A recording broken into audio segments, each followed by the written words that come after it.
Buenos días con todos. Mi nombre es Catherine Loaiza Fernández, soy neumóloga pediatra y especialista en trastornos respiratorios del sueño.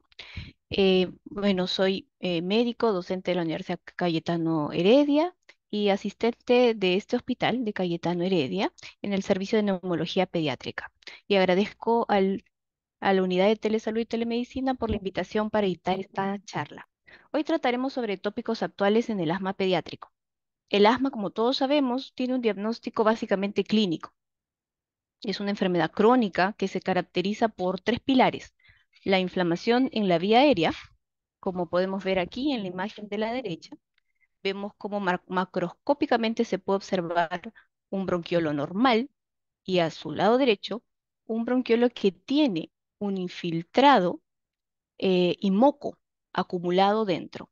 Y esto histopatológicamente se observa porque hay una proliferación de células de tipo inflamatorio en el músculo liso bronquial. Además, la membrana basal también está engrosada. Entonces, todo eso genera una broncoconstricción que puede ser generalmente reversible en los casos del asma. Y hay un fenómeno que se denomina hiperreactividad bronquial, que después vamos a detallar a profundidad. Entonces, el asma se manifiesta clínicamente con tos, sibilantes, dificultad para respirar y existe clásicamente una respuesta a los broncodilatadores. Entonces, esta broncoconstricción es reversible a los broncodilatadores a comparación de otras enfermedades que también son obstructivas, pero que no se modifican con el uso de broncodilatadores. En cuanto a la epidemiología, la OMS y el GINA en el 2020 dieron unas cifras de aproximadamente 300 millones de personas que tienen esta enfermedad diagnosticada y sigue siendo un motivo de preocupación en el ámbito pediátrico porque causa gran ausentismo escolar y también laboral para los padres y deteriora la calidad de vida si es que los síntomas no están controlados desde temprana edad. Asimismo, los elevados gastos que produce en salud pública son considerables. Entonces, en cuanto a la patogenia del asma, existen diferentes fenotipos, que en este cuadro lo vamos a tratar de resumir. El doctor Castro Rodríguez desde el año 2000 viene tratando de clasificar algunos fenotipos que se identifican desde la infancia en el origen del asma, ¿ya? Y aquí podemos ver que a manera general, desde los que se presentan a temprana edad hasta que los que se presentan en la etapa adulta, existe como todo una sombrilla que le dicen los estadounidenses, que no solamente se diferencian en síntomas, sino también en exacerbaciones, en cuanto a número, en cuanto a gravedad o severidad y en cuanto a función pulmonar. Entonces, no es lo mismo presentar desde temprana edad los síntomas compatibles con broncoconstricción y presentarlos más adelante, ¿no? Porque la función pulmonar se deteriora con mayor, digamos, severidad si el niño es más pequeño y no puede lograr controlar sus síntomas. Entonces, asimismo vemos que en el espectro de más temprana edad, el tipo de inflamación que caracteriza el asma es diferente a los que se presenta más en la edad adulta. Entonces, es de tipo más de TH2. Recordemos que existen dos líneas principales de tipos de reacciones inflamatorias, las TH1 y las TH2. Y las TH2 también se denominan de tipo atópicas. Entonces, estas TH2 que se dan en temprana edad se caracterizan por ser una reacción sobre todo eosinofílica, de inflamación, pero que parte de la proliferación de los eosinófilos. Y aquí vemos que los protagonistas son las interleuquinas 4, 5 y 13. También se da reclutamiento de eosinófilos, característicamente se eleva la inmunoglobulina E y estos pacientes tienen una buena respuesta a corticoides inhalados. ¿Y cómo se observa esto o cómo se puede determinar laboratorialmente esta inflamación TH2, ¿no? O atopía. Entonces, se han descrito de manera directa los recuentos de eosinófilos en el esputo, más del 2%, o también, lo que está muy de moda y lo vamos a ver, la fracción exhalada de óxido nítrico. Ya cuando el paciente va creciendo y va presentando síntomas de asma recién a esta edad, la inflamación es no eosinófila, generalmente son pacientes obesos y son, cuando uno ve en la histopatología, son neutrófilos los que predominan. Entonces vamos a hablar de la fracción exhalada de óxido nítrico, que en los últimos años está cobrando importancia, no porque diagnostique el asma per se, sino porque es una gran herramienta de ayuda al describir un patrón atópico de inflamación TH2 o eosinófila. Entonces, esta es una medición cuantitativa del óxido nítrico que proviene de la vía aérea de todos los pacientes, de donde se da principalmente de la vía aérea superior, sobre todo de la nariz. Entonces se empezó a ver desde hace unos años que los pacientes asmáticos, también los niños con FQ, los pacientes adultos con EPOC, exhalaban concentraciones de óxido nítrico elevadas y que cuando se les daba tratamiento, por ejemplo, los asmáticos con corticoides, eso disminuía. Entonces, esta fracción exhalada de óxido nítrico es una prueba sencilla que solo amerita una exhalación constante, como vemos en la pantalla, un niño pequeño lo está haciendo. Entonces se puede hacer a partir de los 3 años si el niño logra conseguir una técnica adecuada. Entonces el niño, mediante una animación que ve en la computadora, va manteniendo un incentivo en un mismo nivel de exhalación. Entonces logra sensar un nivel de óxido nítrico al estabilizarse, ¿no? Y ese es el resultado. Entonces, pero ¿qué es lo que pasa? ¿Por qué el óxido nítrico es importante en las vías respiratorias? Entonces, si aquí vemos, miren, esta es la célula del músculo liso, trasladémosla a la que hay en el músculo liso del sistema respiratorio, de los bronquios, por ejemplo, de los bronquiolos.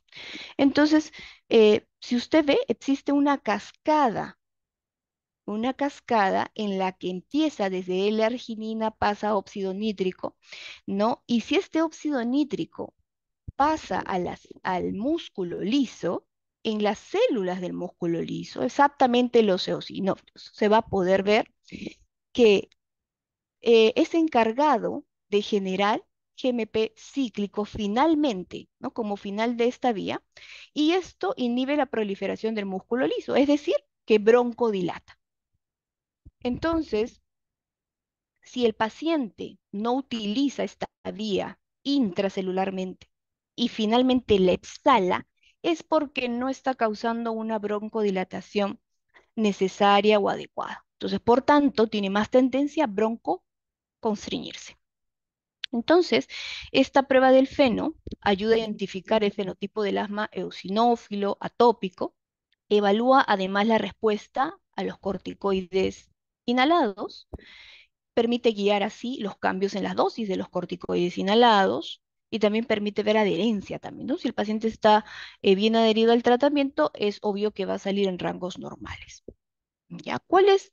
Eh, ¿Cuáles son algunas características de estas pruebas? El niño tiene que estar sentado, tiene que estar primero inhalando y luego soplando, o sea, exhalando de forma constante a una velocidad de 50 mililitros por segundo, generar una resistencia adecuada de 5 centímetros de agua y hacer todo esto por 3 a 6 segundos sostenido. Y luego de eso ya la máquina emite un valor, como les decía, un valor promedio de óxido nítrico exhalado, ¿ya? Y se considera bajo, menos de 20 se considera que es normal, medio de 20 a 35 que es sospechoso y más de 35 partes por billón que es alto.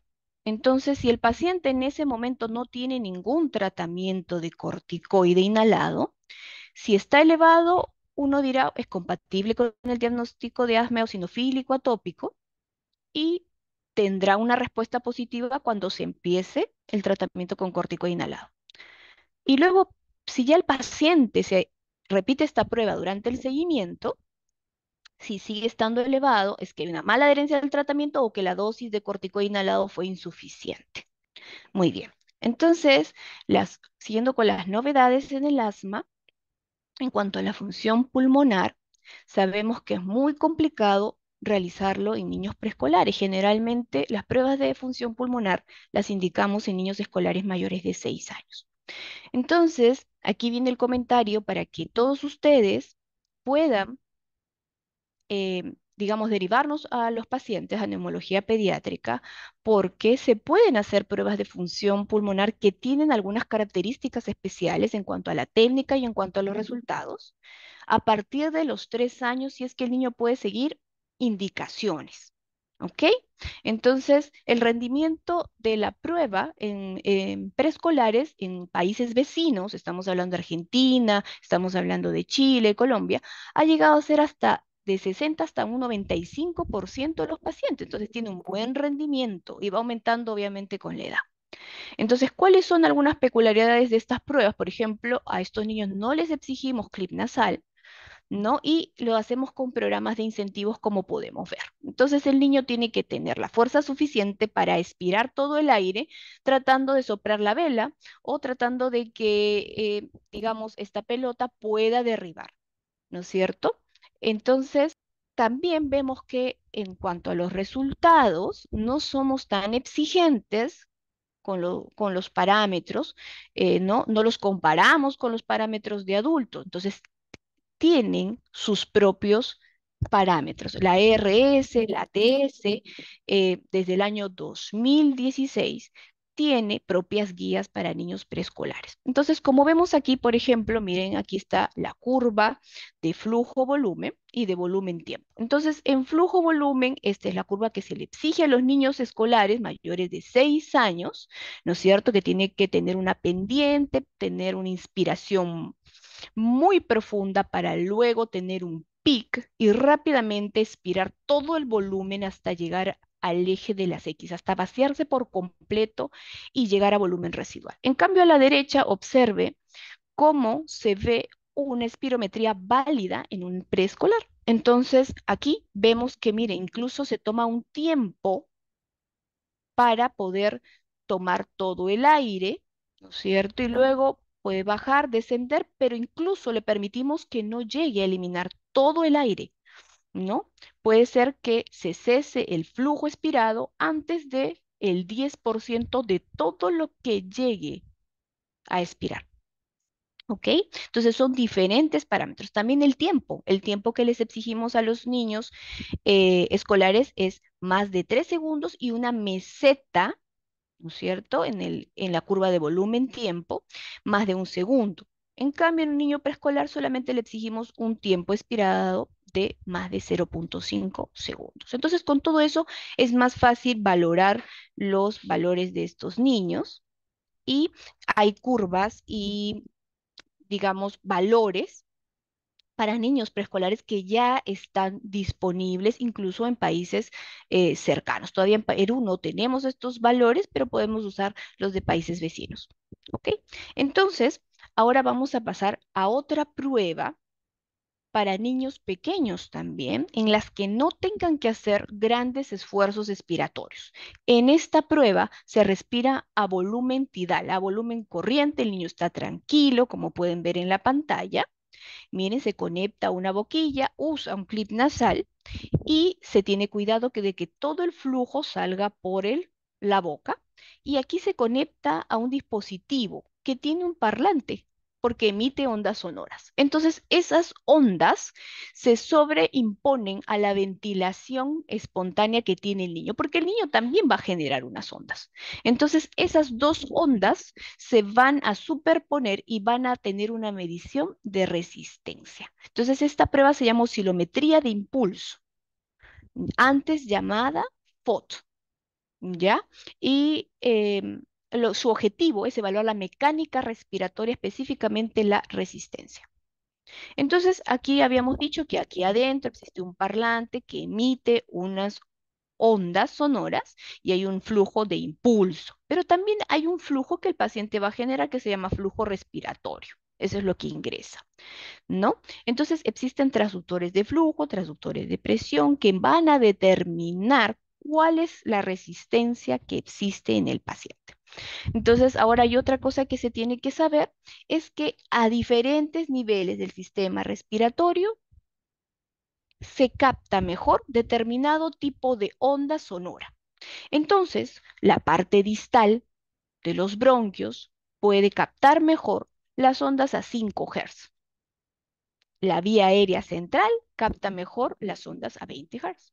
Entonces, es así como la máquina puede determinar, dependiendo de dónde está viniendo el flujo que saca el niño en la máquina, en dónde se encuentra la mayor resistencia de su vía aérea. ¿Ok? Entonces, finalmente lo que se mide es algo que se llama impedancia, que se compone de la resistencia de la vía aérea y una medida que es como en reacción, en reversa, ¿no? Que se llama reaptancia. ¿Ok? Entonces, ¿cómo se interpreta esto?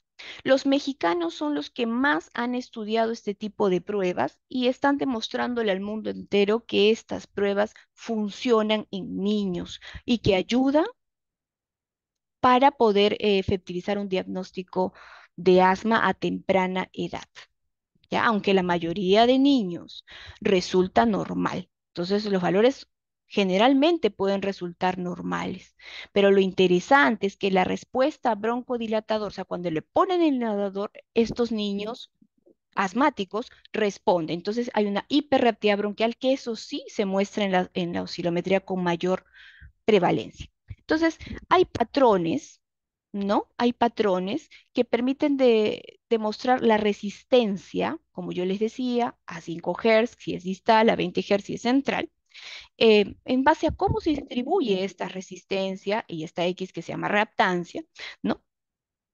Para ver si el problema es de vía aérea distal, es decir, compatible con asma, ¿no? O si es de vía aérea central, que ya serían otros tipos de patología, entre ellas las malasias de la vía aérea.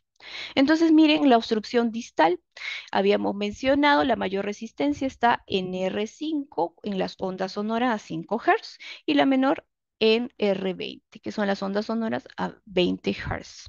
Entonces, eh, digamos que cuando hay una obstrucción de vía aérea proximal diferente al asma, los patrones son completamente diferentes, ¿no? Entonces, hay una manera de verlos en las curvas, ¿no?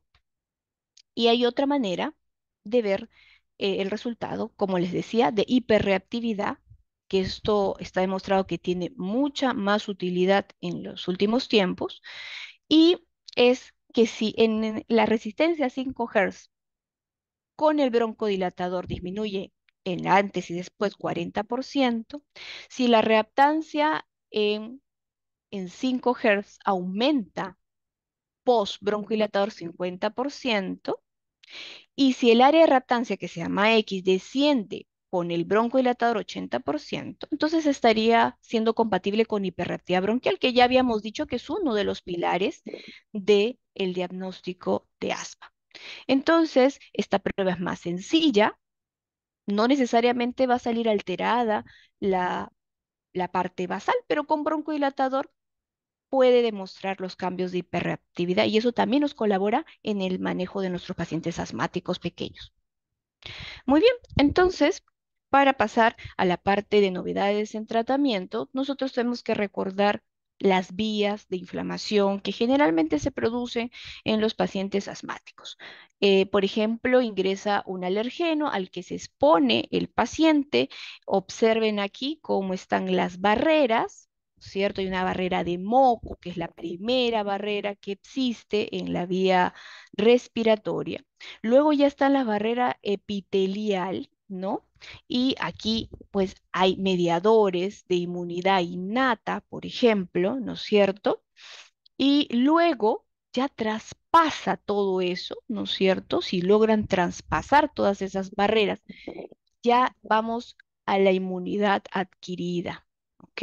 En la inmunidad innata también recordemos que existen las células dendríticas, que son células presentadoras de antígeno, ¿no? Que van a servir para que los linfocitos T helper, en este caso de tipo TH2, puedan llegar a recibir el ligando y se active. Entonces se activa la cascada, ¿no? Se activa la cascada ya de inmunidad adquirida y empieza a haber una producción de diferentes mediadores proinflamatorios como interleuquina 4, 13, cinco que son las más importantes y van a empezar a tener diferentes blancos, como por ejemplo en el músculo liso, ¿no es cierto?, de broncoconstricción.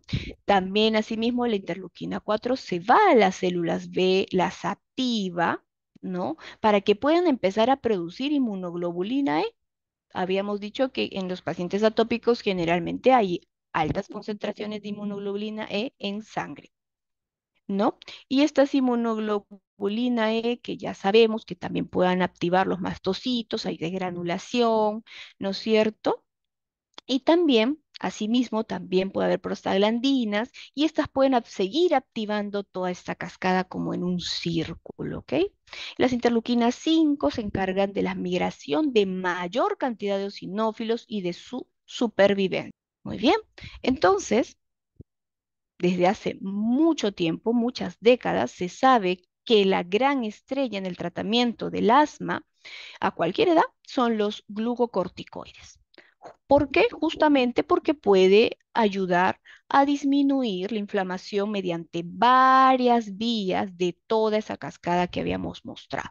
Entonces, se encarga la apoptosis de los eosinófilos, de los linfocitos T, y así producen menos citoquinas de las células ¿no?, mastocíticas. También disminuye la producción de citoquinas de los macrófagos, de las células dendríticas, ¿no? Y a nivel de las estructuras, también en las células epiteliales disminuye las citoquinas, en las células endoteliales también, y en el músculo liso aumenta la cantidad de receptores beta 2, ¿no? Permitiendo que haga bien su acción por ejemplo, los medicamentos como el salbutamol. Y las glándulas de moco también disminuyen la secreción de las glándulas de moco. Entonces hay diferentes niveles a donde actúan los corticoides. Entonces, el tratamiento, el pilar es el corticoide. Se prefiere que para tratamiento preventivo, no en crisis, no en preventivo, sea un corticoide inhalado, ¿no es cierto? De mantenimiento, un corticoide inhalado. Ya, luego de eso se puede agregar antileucotrienos y también, como en los últimos años lo hemos estado haciendo, los beta 2 agonistas de larga acción o también llamados LABA, ¿no? También se pueden asociar a los corticoides inhalados como parte del manejo. Incluso ya hay medicamentos de los que vamos a hablar que están combinados en un solo producto, ¿no? Y después también, si no hay efecto, se pueden usar los anticolinérgicos de acción prolongada, que se llaman LAMA, y si no tenemos mayor efecto con todo esto, existen las terapias biológicas, ¿ok? Que ahora cada vez más vamos a escucharlas porque están en boga, porque se han demostrado que tienen buen efecto y porque cada vez las farmacias, las grandes industrias farmacéuticas están haciendo esfuerzos para disminuir los costos. Ok, entonces, eh, hace mucho tiempo atrás se usaba salbutamol según necesidad, solamente eso como tratamiento, no corticoides. Entonces, ¿qué es lo que pasaba? ¿Qué es lo que se vio? Incluso miren, este estudio es del año 2012, cuando todavía existía un porcentaje de la población asmática importante que tenía solamente salbutamol según necesidad, solo en crisis, ¿ok? Entonces, se observó que si tenían uso de más de 3 aerosoles, 3 canisters se llama, por años de salbutamol, ¿no? Eso equivalía a que tenga casi 2 puff por día, estaba asociado a mayores ingresos por el servicio de urgencia. ¿Ok? Esto fue, por ejemplo, en Gran Bretaña. Entonces, ahí se observó ese número mágico de 3. Si usted usa 3 canister o más por año, entonces tenía alta chance de tener varios ingresos por emergencia en ese año. Entonces, claramente los pacientes solo con salbutamol no estaban controlados. Observe la mortalidad que tenía a mayor número de canister, ¿no? O aerosoles que se usaba de salbutamol al año, mire cómo empezaba a subir la mortalidad directamente proporcional, más allá de 2 a 3 canister. En cambio, cuando ya se empezó a usar en los años 2000 el corticoide inhalado como una terapia de mantenimiento, ¿no? Se entendió de que no solamente era corticoides sistémicos vía oral o intramuscular o endovenoso en crisis, sino que se entendió que por la fisiopatología del asma, esta inflamación persistía mucho más allá de la crisis. Entonces, para control total, se empezó a usar el corticoide inhalado de mantenimiento. Entonces, yo observe la mortalidad en estos pacientes que empezaron a usar el corticoide inhalado de mantenimiento, ¿no? Miren cómo disminuye, es inversamente proporcional, disminuye dramáticamente a medida que usan más corticoide inhalado. Entonces, y además se demostró que el corticoide inhalado reduce las exacerbaciones hasta en 60%. ¿Ok? Entonces, ya no había duda en ese momento, se aceptó el corticoide inhalado como el factor fundamental del tratamiento. ¿Ok? Y en el año 2019, ya Gina lo pone expresamente, que ya quedó atrás el uso del salbutamol condicional a crisis. ¿Ok? Entonces, a partir de ese momento, ya se hablaba del uso prolongado de corticoides. Entonces, las guías GINA, si ustedes han revisado, tienen algunas como parámetros característicos y en el año 2020 eh, puso de manera gráfica un círculo muy importante para el tratamiento, ¿no? Para lograr un control con el tratamiento. Entonces, lo que mencionan es que primero hay que tener un acercamiento a la clínica del paciente, hacer una buena evaluación y repensar si realmente el diagnóstico es asma. Recuerden todos los diferenciales que existen de sibilancias en niños, entonces no todo lo que silba es asma, pero si uno cree, tiene algunas pruebas, tiene antecedente genético, tiene pruebas que digan que el paciente tiene inflamación de tipo TH2 o atopía, ¿no? Si el paciente tiene dermatitis atópica, aplicando el IPA, el índice hiperactivo de asma, ¿no? Si tiene rinitis alérgica. Entonces, si tiene ese perfil, entonces sí vamos, seguimos con esa idea de que el paciente es asmático y podemos seguir con el resto de este círculo. Entonces, lo otro es control de síntomas y factores de riesgo modificables. Entonces, comorbilidades también, ver si el paciente tiene rinitis alérgica, como vamos a ver, la rinitis, la sinusitis. Si no están bien tratadas, el paciente asmático no va a mejorar. Entonces, el manejo es integral del paciente. ¿Ya? Lo otro es, por ejemplo, las comorbilidades como obesidad. También es muy importante, como vamos a ver.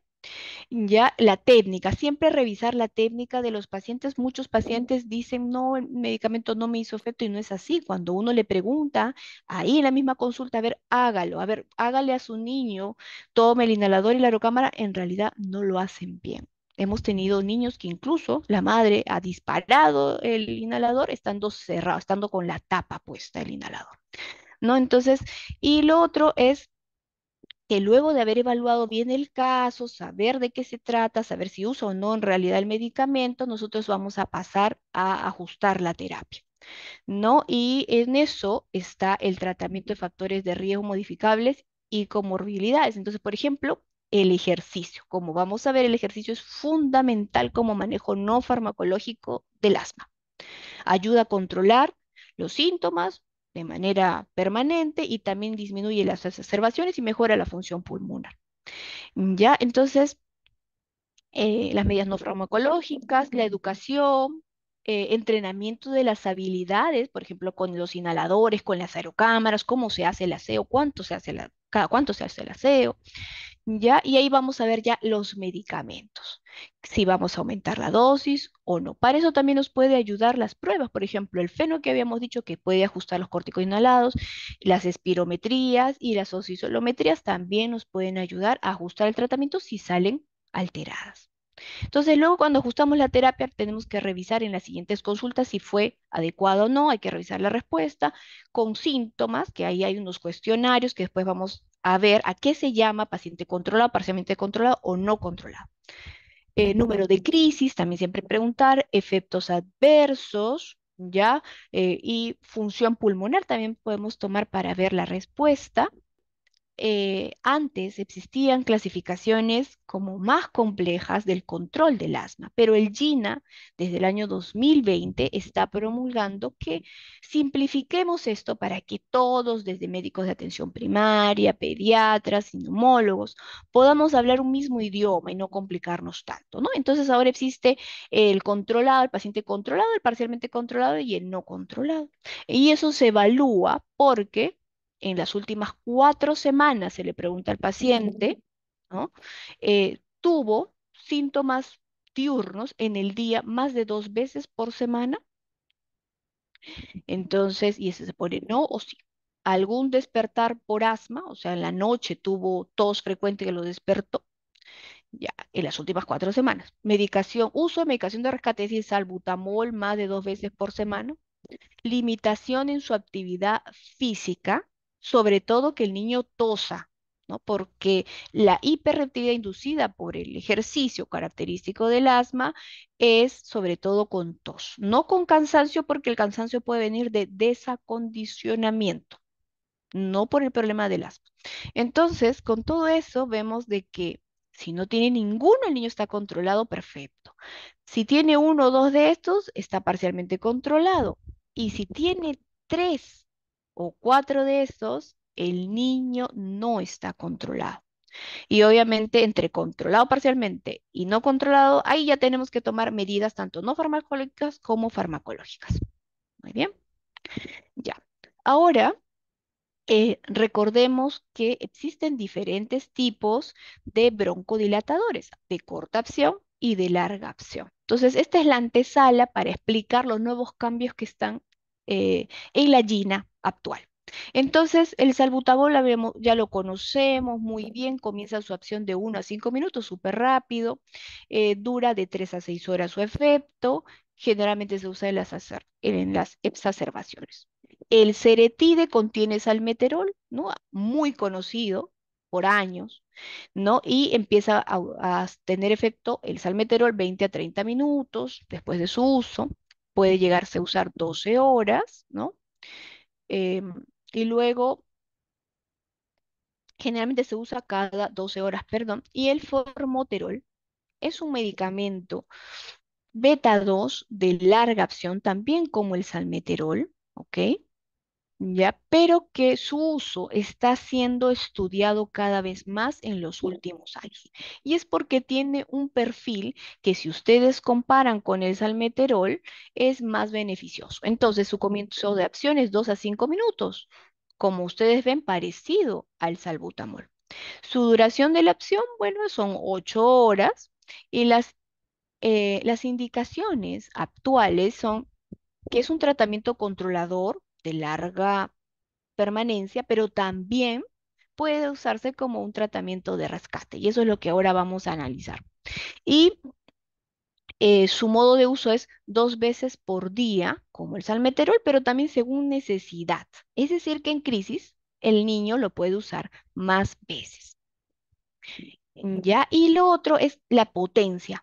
La potencia que tiene sobre los receptores, ¿no es cierto? La potencia y la eficacia, observe, mire, es casi parecida al fenoterol, es 100%. En cambio, el salmeterol es mucho más bajo. ¿Ok? Entonces, este medicamento, el formoterol, en los últimos años está revolucionando el tratamiento de permanencia y de rescate en el asma. Entonces, se han inventado diferentes términos. Los más comunes son terapia SMART y terapia MART. ¿Ok? ¿Qué significa eso? Significa que se use la terapia combinada de corticoide inhalado más un LABA, el beta 2 de larga acción, como controlador, o sea, como medicamento preventivo permanente, y también como rescate a la vez. ¿Ok? Entonces, ya el paciente no tendría que usar salbutamol condicional, sino su mismo inhalador le serviría como controlador y como rescate. Entonces, se han hecho diferentes revisiones sistemáticas en los últimos años. Esta, por ejemplo, es del año 2019. Entonces, ahí se comparó, ¿no? Esta terapia SMART, que era, en este caso, era un corticoide, que era budesonida, más un LABA, que era formoterol. Entonces, versus, ¿no? Como rescate, como terapia SMART, como rescate y como controlador, y el otro versus solo controlador, ¿no? Entonces, lo que se vio es que la terapia SMART era muy favorable, como vemos aquí, en disminuir las exacerbaciones, ¿no? Hasta en un 32%, comparado con la terapia clásica del corticoide más el ABA, ¿ok? Y estos de aquí, por ejemplo, son ejemplos de estos medicamentos, el Symbicort, el Banair, ya tienen estos dos componentes, ¿ya? Pero hay que recordar que estos estudios se han hecho en pacientes mayores de 12 años. Y los resultados así de positivos han sido en pacientes mayores de 12 años. La eficacia entre 5 a 11 años todavía no está probada. Incluso en algunos países, las entidades de regulación farmacológicas no están aprobando en niños de esas edades las terapias SMART, o sea, el tratamiento controlador y de rescate con esos medicamentos. ¿Ok? Entonces la evidencia es limitada en niños de 5 a 11 años. Imagínense en niños mucho menores. Entonces, yo creo que tenemos que tomar con pinzas, ¿no es cierto?, continuar con estos tipos de tratamiento. ¿Ya? Eh, Se consideran efectos adversos, bueno, no ha sido posible considerar efectos adversos porque en estos estudios no han considerado, generalmente son estudios que de meses nada más de evolución, ¿ok? Y lo otro es que el efecto que tiene la terapia Smart o MART puede ser tan baja como solo el 2% en algunos estudios, ¿no? Si bien es cierto, en líneas generales da para favor, pero en algunos estudios solamente ha sido baja en comparación de la terapia regular. Entonces, en vista de que tiene mayor validez para pacientes mayores de 12 años, el GINA 2023 ya incluyó en niños mayores de 12 años a esta medicación de corticoide inhalado más beta 2 de larga acción, en específico formoterol, ¿no es cierto? Según necesidad. ¿Ok? Entonces observen cómo es que desde, por ejemplo, los STEP 1 y 2, el paciente tiene esta medicación eh, a dosis baja, pero solo cuando sea necesario, solo condicional.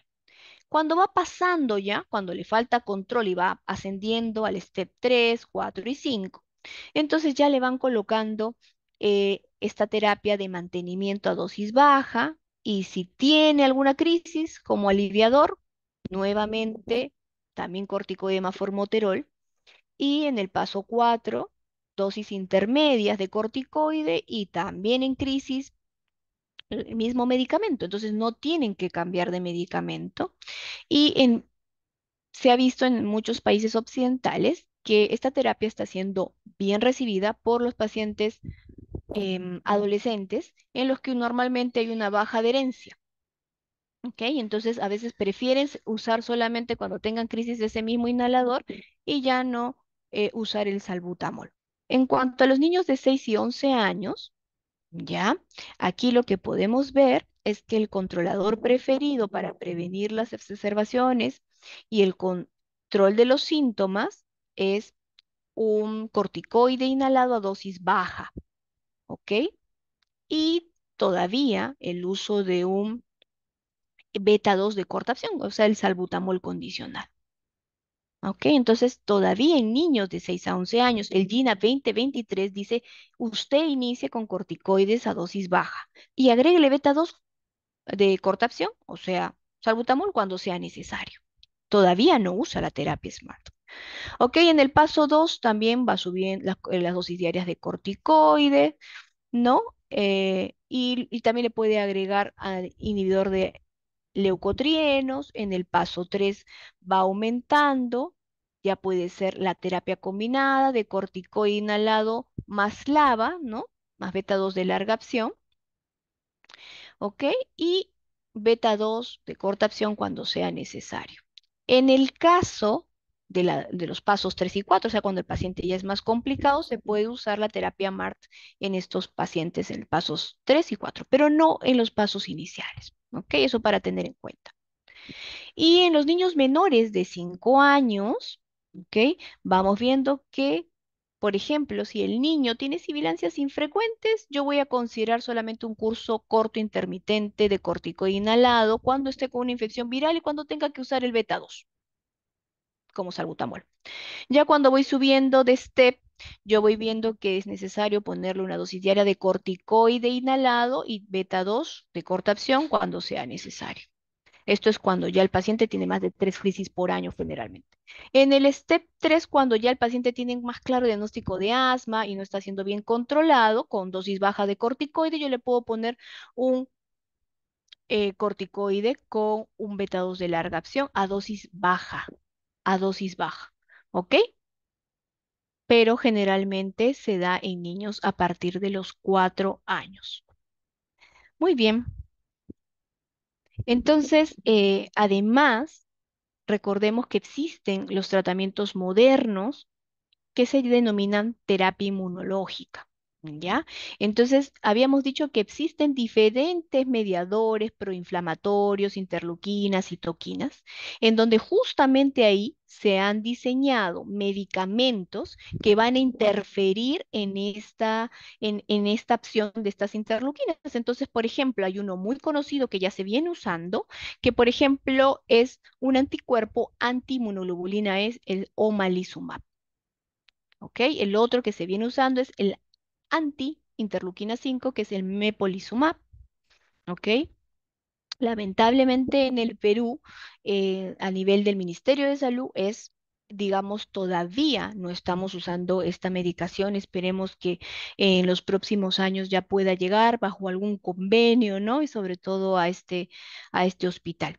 ¿Ok? Entonces, hay diferentes medicamentos que van a interferir con estos mediadores en diferentes niveles. Ya. Y ahora, el GINA también hace conocer una entidad que se llama Asma Plus, ¿ok? Que significa un asma que tiene comorbilidades, ¿ok? Que pueden ser respiratorias o no respiratorias. Y da importancia a tratar, a buscar y a tratar estas comorbilidades, porque si uno no las trata, el asma se va a volver más difícil para controlar y puede llegar a tener un asma severo y no necesariamente porque es per se el problema de su inflamación a nivel bronquial, sino porque las otras comorbilidades dan síntomas que pueden llegar a no controlar a ese paciente. Entonces, ¿cuáles son? Las principales son el reflujo gastroesofágico, que es frecuente, relativamente frecuente en niños, o sea, hay que buscarlo y poder tratarlo a tiempo. La apnea obstructiva, que también está subdiagnosticada en nuestro país y que tenemos que empezar a pesquisarla. La rinosinusitis crónica, ¿no? Hay que observar bien los niños que tengan rinitis alérgica, pero que ya persistan con síntomas, con descarga, ¿no? Por mucho tiempo, hay que derivarlos a otorrino y ver si tiene rinosinusitis crónica. Pueden terminar incluso en una realización de una tomografía, pero es todo con tal de observar por qué el paciente no controla sus síntomas. Lo otro es la obesidad, que vamos a ver por qué es que el paciente asmático no controla sus síntomas siendo obeso. ¿Ya? Y lo otro es el estrés, la ansiedad, la depresión, que generalmente se da en niños, por ejemplo, los adolescentes, y que por eso no siguen, no se adhieran al tratamiento. Eso también todo influye. Ok, entonces observen aquí a la izquierda, en el año 2017 se demostró que los pacientes, niños y adultos, observen cómo es que si tenían sinusitis, las exacerbaciones aumentaban, ¿no? De manera directamente proporcional. Y si el niño tenía también enfermedad por reflujo gastroesofágico, también, ¿ok?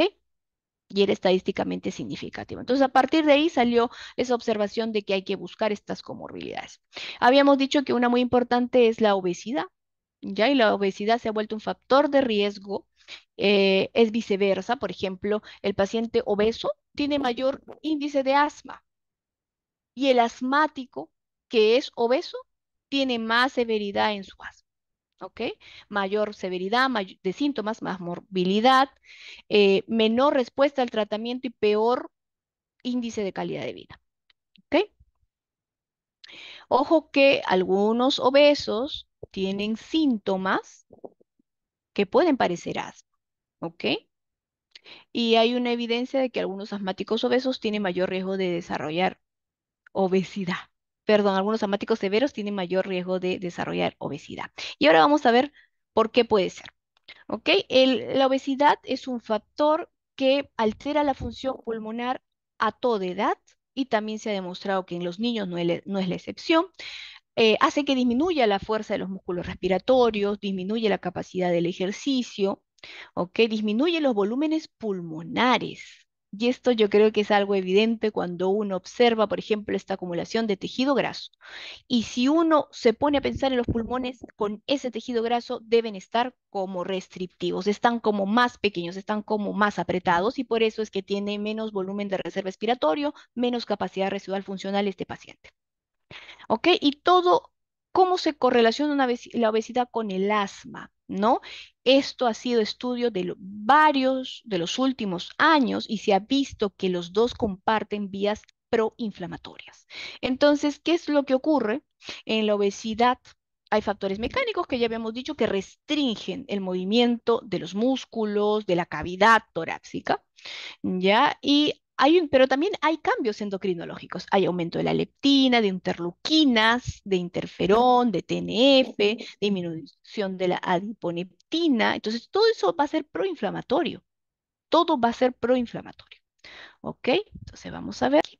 Entonces, existe un ambiente de inflamación que juega su rol en ambas patologías.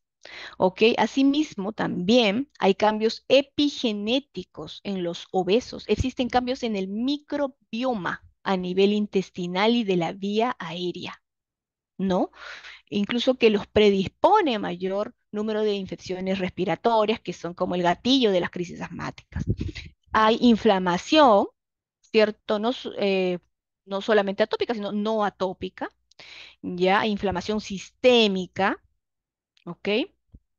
Y en el metabolismo hay resistencia a la insulina, hay síndrome metabólico también. Hay cambios en la vía aérea también.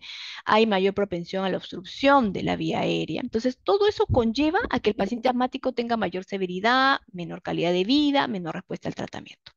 ¿Ok? Entonces, este es como se asocia, es algo mucho más complejo, ¿ok? Como lo muestra el doctor Forno en el 2018. Entonces, observe que hay desde la parte genética, el microbioma, la dieta, los nutrientes incluso, ¿no? Que están menos disponibles, y una inflamación sistémica, también de la vía aérea, y todo eso hace que hayan cambios.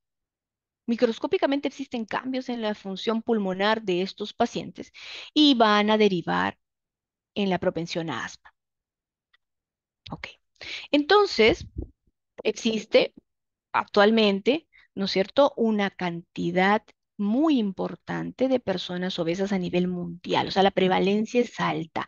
Dicen que es la nueva epidemia de este siglo. Entonces, por eso es que en el GINA también hay una preocupación de los pacientes asmáticos obesos, ¿no?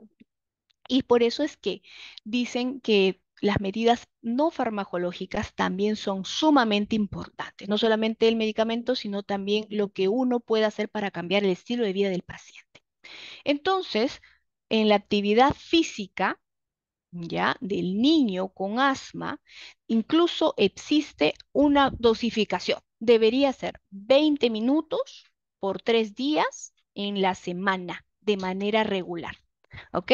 Ya, entonces, aquí lo que se ha visto es que existía una preocupación de los padres porque decían que cómo iban a realizar ese tipo de actividad física, que generalmente debe ser aeróbica, si el paciente tenía síntomas de asma. Entonces, para eso lo que Gina dice es, primero, el paciente tiene que estar bien controlado, o sea, el paciente tiene que tener un pediatra, un homólogopediatra que lo controle mes a mes y haga que estén muy controlados sus síntomas para que el niño pueda hacer actividad física. Y número dos, determinar si el paciente tiene broncoconstricción inducida con el ejercicio. Incluso existen pruebas de función pulmonar que determinan eso. Y si lo tiene, el niño tiene que tener un tratamiento como el beta 2 de corta acción antes de la actividad física. Entonces, hay diferentes medidas con tal de que el niño no deje la actividad física, que es más beneficioso para él. ¿Ok? Entonces, el ejercicio es parte del manejo integral del paciente asmático, se asocia a que mejora su función no solo pulmonar, sino cardiopulmonar. Los síntomas relacionados con el asma, la frecuencia de las exacerbaciones, mejora su calidad de vida. ¿Ok? Y la falta de actividad física se debe a aprensiones que ya han sido como tabúes de los padres, ¿no? Temores innecesarios, ¿no es cierto? Que tengan broncoconstricción con el ejercicio, ¿no? Que tengan más síntomas con el ejercicio. Entonces, la educación es fundamental para lograr que ese niño asmático controlado pueda hacer su actividad física. ¿Ok? Entonces, dentro de todas las actividades físicas, las que se recomiendan son las de tipo aeróbico. Pero la que más se recomienda es la natación porque desde el año 2013 ha demostrado con metaanálisis que puede llegar a controlar mejor los síntomas, a disminuir las exacerbaciones y a mejorar la función pulmonar. Entonces, este estudio de Beck, que es bien característico, se realizó en niños y adolescentes menores de 18 años, ¿no? Entonces tenían diagnóstico de asma con cualquier grado de severidad. Entonces se comparó el entrenamiento de natación, ¿ok? Y lo otro versus la ausencia de la actividad o una actividad distinta a la natación. Entonces, ¿cómo fue que entrenaban? De 30 a 90 minutos, 2 a 3 veces por semana durante 6 a 12 semanas. Entonces ahí luego ya se hizo este metaanálisis y se vio que era una respuesta favorable con el entrenamiento de la natación. Entonces, la natación está por encima de cualquier otro deporte en cuanto a la disminución de exacerbaciones, mejora de calidad de vida y en este caso, sobre todo de BEF1. O sea, BEF1 es el volumen exhalado forzado al primer segundo, ¿ya? Que es un parámetro de la espirometría, ¿ya? Y esto mejoraba, ¿no es cierto? Incluso había una diferencia de 8 puntos en el metaanálisis con una significancia estadística, ¿ok? Está a favor de la natación, ¿ya? Ok, entonces ya sabemos que entre esas la natación es la mejor. Entonces, eso es lo que yo quería mostrarles hoy. Muy bien, gracias a todos por su asistencia.